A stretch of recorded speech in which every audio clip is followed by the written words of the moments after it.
আজ একটা গল্প বলি। গল্পটা হলো শুরু হয়েছে 1995 সালে। 95 সালে আমি তখন আমার কলেজে পড়ি, শশীকর কলেজে পড়ি।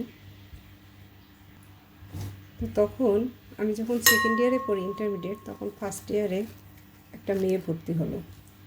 দেখতে বেশ সুন্দর, ফর্সা, কিন্তু একটু মোটা। তো আমি আসলে বরাবরই মোটা মানুষ একটু কম পছন্দ করতাম। তো মেয়েটা আমার থেকে 1 বছরের ছোট। বেশ ভালো একটা সম্পর্ক হয়ে যায় এক সময়। তারপর অনেক দিন, দীর্ঘদিন পাশ করে আসার পর আবার দেখা সাক্ষাৎ হয় না, যে যার জীবনে ঢুকে গেছি। তো অনেক বছর পরে ওই মেয়েটার বিয়ে ঠিক হয় আমার এক মামার সাথে। তো মামা বলতে রক্তের সম্পর্ক না হলেও সম্পর্কটা বেশ ভালো ছিল, এবং আমি মামার কাছে ছোটোবেলায় পড়েছিও।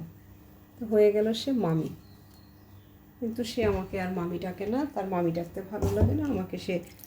সেই মানে হোস্টেলের সে দিদি বলেই ডাকে। যাই হোক, তো এইভাবে সে আবার আমার কাছে চলে আসলো। তো একদিন তার বাসায় গিয়ে কাজের নৈপুণ্য দেখে আমি অবাক হয়ে গেলাম। একটা মানুষ এত সহজে এত সুন্দর করে কাজ করতে পারে, এই তার প্রতি সত্যিকারের কথা অর্থে ভালো লাগা শুরু হলো। এবং ওই দিনই আমি অনেক কিছু শিখলাম। তো যাই হোক, এইভাবে এখন তো একই জায়গায় থাকি।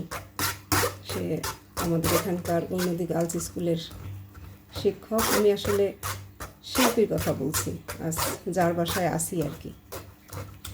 তো এখন সে আমাকে ডাকে দিদি, আর আমি তাকে ডাকি মামি, কখনো নাম ধরে শিল্পী। তার স্বামী হচ্ছে আমার মামা। সম্পর্কটা একটু জটিল হয়ে গেল না? এখন তিতির পড়ে গেছে মহা সমস্যায়।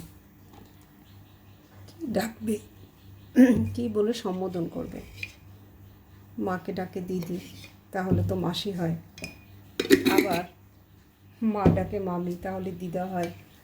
তাই আমি বললাম যে তোমার যেটা ইচ্ছা তুমি সেটাই ডাকো। তো তিতিরের ছোটোবেলা থেকেই একটা অভ্যাস আছে যে যাকে তার পছন্দ তাকে সে নিজের নাম দেয়। তো তাই তিতির তার নাম দিয়ে দিল মনি।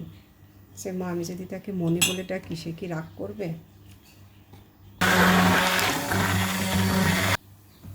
আমি বললাম, রাগ করবে কেন? তুমি ভালোবেসে যদি ডাকো তাহলে সে রাগ করবে না। তো যাই হোক, এখন সেই তিতিরের মনির বাসায় আমি চলে আসছি কারণ হচ্ছে আমি তো ভাড়াই থাকি। তো একটা ভালো মানুষের সাথে থাকতে পারলে আমার মেয়েটা কিছু শিখবে। আর শিল্পী হচ্ছে এমন একজন মা যার ছেলে হচ্ছে রাষ্ট্রপতি পুরস্কার পাওয়া। মেয়েটাও খুব ভালো। তা আমি তো বললাম তোমার বাসায় আসবো একটা শর্তে, সেটা হচ্ছে তুমি আমার মেয়েটাকেও মানুষ করে দিবা। কারণ ভালো মানুষের সাথে থাকলে না মানুষ সত্যি কিছু শিখতে পারে।